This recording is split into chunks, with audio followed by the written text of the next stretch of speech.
You need to watch this if you crave chills down your spine. Welcome to Soul Studios. Here, true crime meets the unknown. Suspense lurks in every shadow, and supernatural forces whisper from the dark. We craft chilling, edge-of-your-seat short stories inspired by the eerie, the unexplained, and the most haunting mysteries. 3 new stories drop every week, each one darker than the last.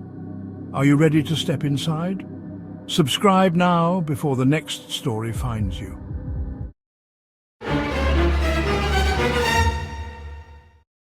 In episode 2 of The Garden Below, titled Amber Jars, the killer reveals a terrifying new ritual. He doesn't just take lives, he captures them. Told entirely from his haunting perspective, this slow-burn psychological horror dives deep into how he begins preserving the final whispered words of his victims, secrets, confessions, and last gasps, trapped in glass jars like fireflies. With each kill, his collection grows. Along with the chilling idea that these jars are more than trophies, they're truths, plucked in the moment of death and kept alive in the darkness. If you love twisted, true crime-style horror stories that get inside the mind of the monster, subscribe now to Soul Studios Presents The Garden Below and turn on notifications, because the whispers are getting louder.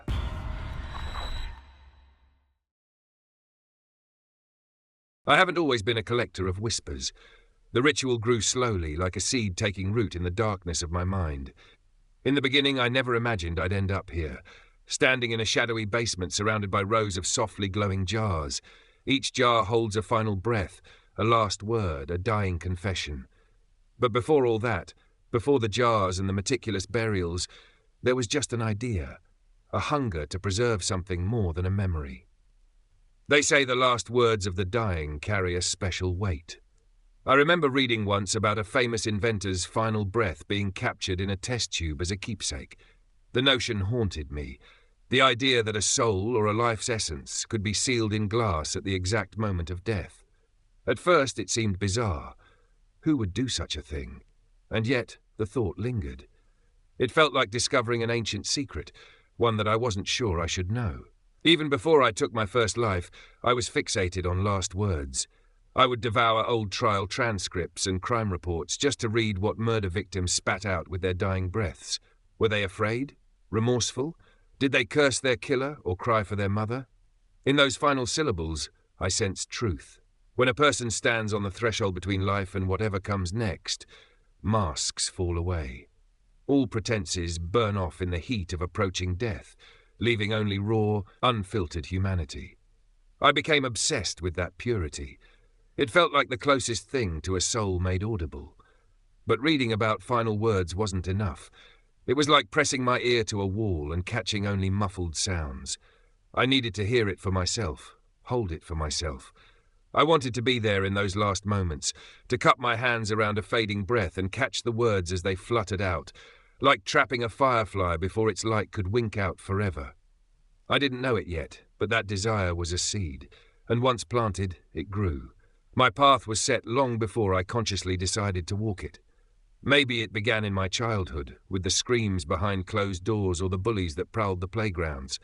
I learned early that monsters wear human faces. Back then, I felt powerless. Not anymore.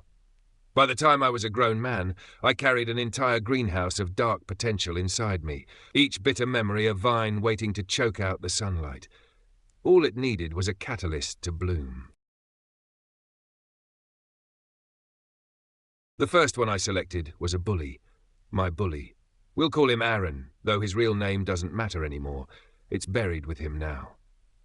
Aaron had tormented me years ago when we were teenagers. He was the kind of predator that hunted in broad daylight under the guise of a broad smile. In school hallways and locker rooms, he made my life a private hell. He broke things, my glasses, my rib, my spirit, with a laugh. People like him grow up thinking the world will always cower at their feet. Years passed, but the scars he left on me never fully healed. I built a life for myself, learned to mask the pain, but inside I carried that wounded, furious child. Then one day, by pure chance, I spotted Aaron at a hardware store. He hadn't changed much, still broad and cocky, laughing too loud, pushing others aside as if he owned the aisles. My heart pounded as memories flooded back. The taunts, The blows, the cold lunchroom floor against my cheek when he knocked me down. Seeing his face reopened every old wound. But this time I felt something different rising beneath the hurt. A cold, clear resolve. The powerless boy inside me was sharpening his thorns. I followed him as he left the store, keeping distance, just observing. He still lived in our hometown, only a few streets away from the house where I'd grown up fearful. Fittingly, his home had an unkempt yard, overgrown weeds strangling the garden beds. Weeds. That's what Aaron had been in my life, I realized then. A noxious weed choking out anything good, spreading poison. And weeds have to be pulled. It took me weeks to work up the courage. I watched him, learned his routines like studying the seasons. Late one night, I finally caught him alone, stumbling drunk through the local park on his way back from the bar. The air was cold and smelled of damp leaves and distant chimney smoke. My pulse was surprisingly steady as I stepped out of the darkness and confronted him. At first, Aaron sneered, that same old bully grin fixed on his face. "What do you want?" he slurred, not recognizing me at first. Even sober, he hadn't remembered me. I was just one forgettable victim among so many. But I remembered him. My left hand tightened around the handle of a garden spade I'd brought, an old solid tool with a sharp pointed end. For a moment I just stood there, face to face with the man who had been the monster of my youth. The autumn wind whispered through the nearly bare trees, and somewhere far off, a lone owl hooted. I wondered if anyone would mourn Aaron, if anyone would even notice when this weed was gone. He finally recognized me. I saw the flicker of recollection in his eyes. "You," he muttered, and I could hear the surprise, the faint edge of uncertainty. Bullies are fearless only as long as they believe you're afraid. I wasn't afraid anymore.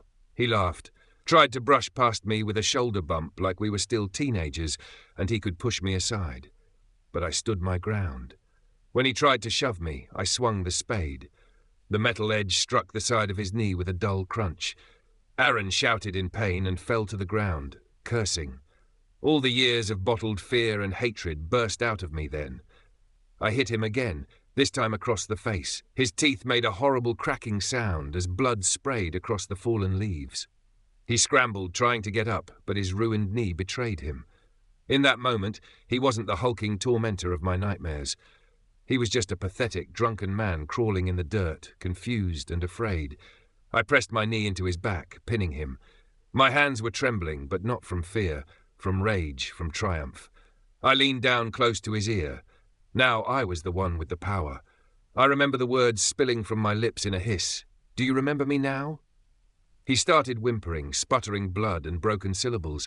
He pleaded for mercy, something he'd never once shown me. It's funny, the turn of fate. The predator reduced to prey, the boy he hunted now his executioner. I didn't feel guilt. I felt alive. To silence his cries, I wrapped my hands around his throat. The spade fell to the side as I poured years of pent-up vengeance into my grip. Aaron thrashed, his fingers clawing weakly at my arms. I was stronger than I realized.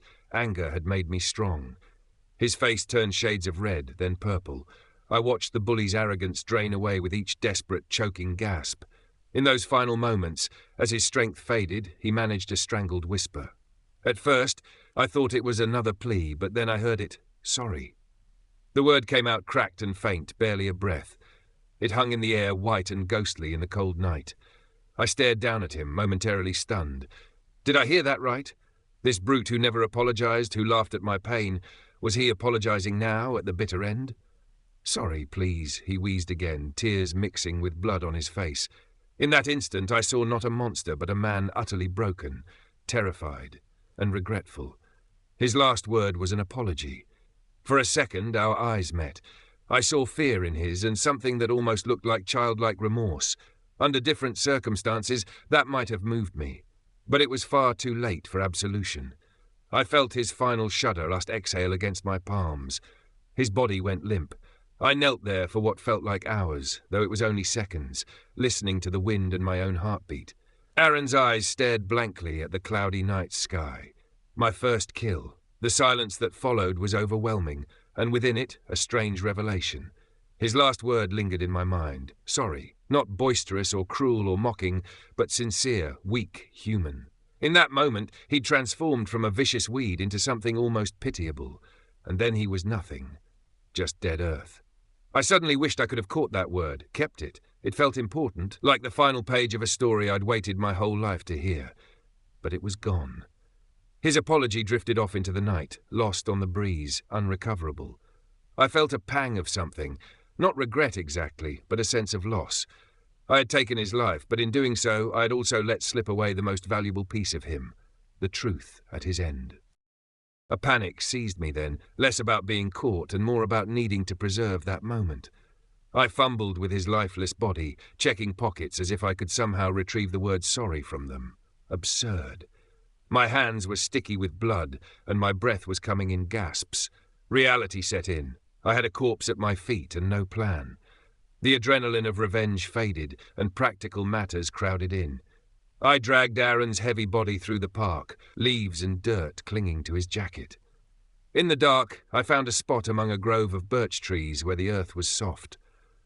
With the same spade that tasted his blood, I began to dig. Each plunge into the soil was an outlet for the storm in my head. I dug until the hole was deep enough and rolled him in. He looked oddly small down there, just another object to be covered up. I hesitated before covering his face with dirt, staring at those lifeless eyes one more time. I whispered into the pit, my voice raw, apology not accepted, and then shoveled the cold earth over him. When it was done, I was covered in sweat and mud. The grave was shallow. I knew it wasn't a perfect burial, but it was hidden well enough among the trees and underbrush for now. I sat against a trunk to catch my breath. The night was utterly still. No sirens, no shouts. Nobody knew. It struck me that burying him felt a lot like planting something. I even patted the dirt mound flat with reverence, as if sowing a seed. In a twisted way, I had planted something, an idea, a new purpose. As I stood to leave, the first faint light of dawn was creeping in, making the frost on the grass glisten. In that weak light, I saw something small and unexpected near the fresh grave, a single white wildflower bloom tangled in the weeds, its petals closed against the cold. I don't know why, but that tiny, resilient flower caught my eye and wouldn't let go. It felt like a sign, a little beacon of purity nourished by the decay beneath. I left the park with blood on my hands and a strange sense that the world had quietly shifted. I was not just disposing of a body, I was cultivating something new. I went home and scrubbed the evidence off my skin, off the spade, off my clothes. Physically, I erased Aaron from my life, but I couldn't erase that whisper from my mind. I kept hearing it, replaying it, sorry. It was the one part of him I hadn't buried. Over the next days, I realized I didn't want to bury it. That word was the piece of him that mattered, the part that proved he was human in the end, that I had remade him into something purer through fear. That was my justice, not just killing him, but extracting that last drop of truth. In his final moment, Aaron was transformed. I made a promise to myself then. Next time, I would not let those final words slip away unclaimed. I would catch them and keep them. My second selection was of a different breed. If Aaron was a weed from my own past, then Victor was a disease that preyed on the innocent in the present. I read about Victor in the local news, an elementary school teacher who had a quiet reputation for cruelty behind closed doors. Whispers among parents, a few unexplained bruises on children, but nothing ever stuck. Officially, he was never charged. He moved 2 towns over and got a job at a youth community centre, his record ostensibly clean. But I knew a rot when I smelled one. He reeked of it. I observed him for weeks, noting the subtle fear in the eyes of some children around him. Evil can be so unassuming behind a friendly face, but eventually his mask slipped. Once I was certain the whispers were true and he had been hurting those in his care, I knew what had to be done. Unlike with Aaron, I felt no personal fear toward Victor, only righteous anger and determination. This time, I prepared meticulously. I armed myself with a small pistol for control and a sturdy glass jar for capturing his final breath. That night, I caught him as he left the centre, pressing my pistol to his back before he even knew I was there. Under the glow of a lone street lamp, his pleasant facade crumbled. I forced him into the nearby woods where no one could hear us. There, I bound his hands and gagged him with duct tape, then shoved him to his knees in the dirt. Terrified and trembling, Victor tried to bargain for his life. I tore the gag partly loose and coldly demanded he confess every awful thing he had done. And he did. In halting sobs, he spilled his secrets, unspeakable acts of abuse that confirmed every dark rumor. His excuses and pleas for mercy fell on deaf ears. I had heard all I needed. When he finally fell silent, I tightened a length of rope around his throat. As he choked and his eyes bulged, I leaned in and whispered, "Tell me what you are." With his last struggling breath, Victor rasped out a single broken word, "Monster." I immediately clamped the jar over his mouth to capture that final dying whisper. His body jerked and then went still. I twisted the lid shut, trapping his last word, his very soul, I like to think, inside the glass. For a moment I sat in silence, staring at the jar in my hands. In the still night, it felt like I held something powerful and sacred. But there was work to finish. I dragged Victor's corpse to a grave I had prepared in the woods and rolled him in. I covered him with spadefuls of cold earth, erasing his vile presence from the world. Before I left, I sprinkled wildflower seeds over the fresh soil. Let something innocent grow from his decay. Later that night, back home in my basement, I held up the jar containing Victor's final whisper. I labeled it with the date and the word he spoke, "Monster."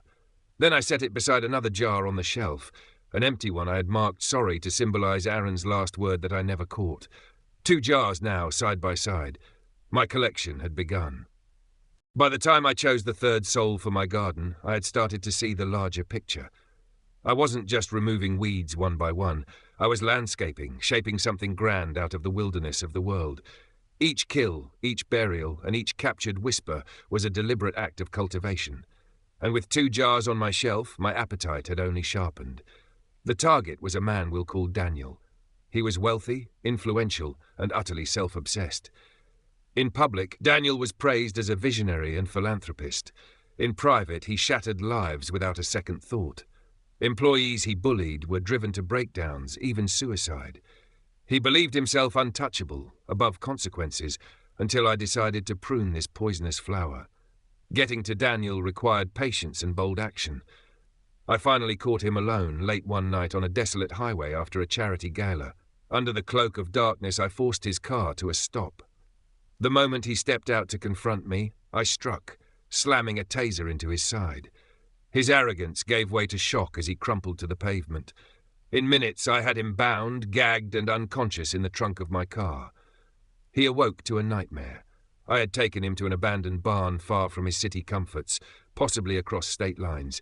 He was tied to a chair beneath the open rafters, illuminated only by moonlight and the flicker of an oil lantern I'd hung. At first, he hurled threats and curses at me, demanding I release him. I answered with cold silence and the glint of a knife. His fury turned to terror as I methodically cut and beat him, breaking down his walls of denial. Daniel's screams echoed in the emptiness until he had no screams left, only sobs. When his pride was finally crushed, I leaned in close with my jar in hand. Bloodied and trembling, Daniel peered up at me, eyes glassy with despair. I told him to speak one true word about himself before he died, one honest word after a lifetime of lies. He let out a shuddering breath and in a fractured whisper confessed, "Empty." In that instant, I pressed the jar to his lips to catch the last quiver of that word as it left him. His body gave one final spasm and then slumped, life fading from his distant stare. I sealed the jar, enclosing that single damning word inside. I dragged Daniel's limp body to a shallow grave I'd dug just outside the barn. The dawn was nearing by the time I finished covering him with dirt. As always, I scattered a handful of wildflower seeds over the mound and this time planted a small birch sapling beside it. This grave was miles away from the others, and intentionally so. I had begun to place each resting place with care on a mental map, like a gardener arranging a grand design. 3 points now marked the earth from my work, and I could almost envision the shape they would form when more joined them, a pattern slowly blooming across the land. Back home, as the morning light crept in, I cleaned myself up and added a new jar to my shelf. On it I wrote the date and a single word, "Empty." The 3rd jar now glowed beside the others. My ritual was fully realized, and my garden of whispered secrets was growing. Back home in the sanctuary of my basement, I arranged my growing collection of amber jars on a sturdy wooden shelf along the wall. 3 jars now, and I knew there would be more. I turned off the harsh overhead light and let the space fall into darkness, save for a single old oil lamp in the corner that cast a warm, flickering glow. By that amber light, the glass of the jars seemed to glow softly as well, as if the whispers inside were alive with a faint luminescence. I stepped back, my hands clean now, my tools hung up, and just looked. In the quiet gloom, the jars stood like silent guardians of secrets. Each held something unique, intangible yet powerful, the final fleeting words of men who had lived wrongly. I imagined I could see wisps of their last breaths swirling inside. Aaron's remorse, Victor's self-loathing, Daniel's hollow admission, all confined safely behind glass. Sometimes, late at night, I come down here just to be in their presence. The world above sleeps, unaware of the justice brewing below. In those moments I allow myself to feel everything. The gravity of what I've done, the righteousness I cling to, the monstrosity that I also know I am. Surrounded by those softly glowing jars, I feel like a priest in a sacred vault, each vessel a reliquary of a soul's final truth. I run my fingers gently over the cool glass of each jar. Through the glass, I whisper back to them, my voice barely a breath. I remember you. It's not forgiveness I offer them, nor apology. It's recognition. They are part of my garden now, preserved in these amber tombs of air. And in a twisted way, perhaps I gave them a gift, one final chance to be honest, to shed their ugliness and reveal something pure before the end. That purity, that raw humanity in their last words, belongs to me now. Their lives were forfeit the moment I marked them, but their final truth lives on, captured and cared for. The collection has only begun, but already I see patterns. The jars are like stars in a constellation, each glowing point connected by the unseen lines of my grand design. Down here, I map it out sometimes, sketching in a notebook the locations of each grave, drawing lines between them, refining the shape that is emerging. It started as a simple idea, a 5-petaled flower. With each new burial, another petal takes form on the map. The distances are great, but I don't mind the travel. Each journey is a pilgrimage, each grave a shrine in the making. One day, when my work is complete, a beautiful floral pattern will stretch across the region, perhaps across multiple states, a secret garden drawn in points of death. Only I, and perhaps God, if he's watching, will know of its existence, and perhaps one day the authorities will piece it together and see the flower I've grown. A part of me almost hopes they do, so the world can marvel at it. For now, it remains in shadow, and that's fine. The garden below thrives on secrecy and darkness, like roots that must take hold unseen before they break the surface with bloom.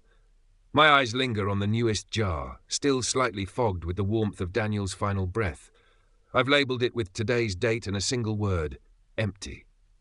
Next to it sits Victor's jar marked monster, and next to that Aaron's, which I decided to label sorry, even though I hadn't caught his breath in time. I keep it as an empty jar, a reminder of my first lesson. In truth, Aaron's final whisper still lives only in my memory, but that's enough. The empty jar symbolises it. In the gentle flicker of lamplight, the jars cast faint shadows on the concrete wall. It almost looks like they're glowing from within. Perhaps it's just the play of light, or maybe my imagination granting a bit of life to the dead words they hold. In those shifting shadows, I sometimes fancy I hear a faint murmur, a syllable, a sigh. I tilt my head, holding my breath, listening. It's silent, of course. The words stay trapped until I choose to hear them. Sometimes I do take a jar off the shelf, hold it to my ear like a seashell, and imagine I can hear the distant echo of that final utterance reverberating within. It's a comforting sound in my mind, like hearing the ocean of truth contained in a little glass. Standing in the dark basement, I feel a profound sense of purpose. Each jar, each grave, each line drawn on my secret map is a testament to the mission I've undertaken, to weed out the toxic and the cruel, to transform their ending into something meaningful. Justice through purification. I am the gardener of this silent garden. The world above is my field, and I plant my seeds below with careful intent.